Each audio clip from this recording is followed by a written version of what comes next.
Now we put a saw blade to clean.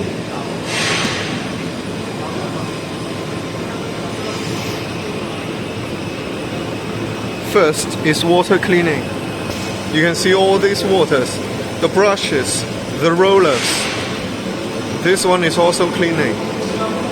Oven heating. This is for drying, heating the blades. They're dry now. The last step is oiling. It's for oiling the blades. And this product table for collecting your saw blades. The output. Now touch my fingers. My hands are full of oil now. They are oiled. You can see the oils.